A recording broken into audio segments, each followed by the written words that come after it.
Vu de loin, ça ressemble à une procession. Mais quand on entre dans le village, l'ambiance n'est pas vraiment recueillement. Il y a ici plus d'une cinquantaine de caveaux à découvrir. Enfin, si on y arrive. Un verre à chaque maison. Eh mais il y a beaucoup de maisons, hein. On fait chaque maison. Justement, on ne sait pas qui est le propriétaire de cette belle bâtisse, mais les vignerons qui sont installés là se sentent plutôt chanceux. C'est des habitants de Ruffey qui nous prêtent bénévolement leur cave. On est très bien servis, on est dans une très belle demeure et avec une très belle cave. Voilà, merci beaucoup. Regardez un petit peu cet élixir de jouvence.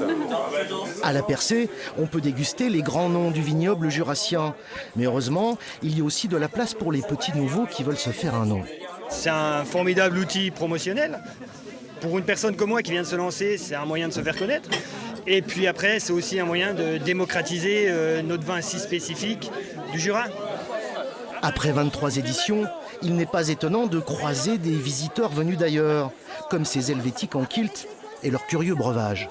C'est de la bricotine suisse pour le digestif, bien sûr. Après Voilà. le vin jaune. Après le vin jaune, après manger, histoire d'être bien préparé pour l'après-midi. D'ailleurs, au fil de la balade, on a même découvert le cousin espagnol du vin jaune jurassien, le Jerez d'Andalousie. Le vin de Jerez, que l'on appelle Fino, est élaboré pendant 6 ans, de la même manière que le vin jaune du Jura. À Ruffey-sur-Seille cet après-midi, la météo n'était pas vraiment andalouse, mais peu importe, demain ils seront encore des milliers à célébrer la percée du nectar jurassien.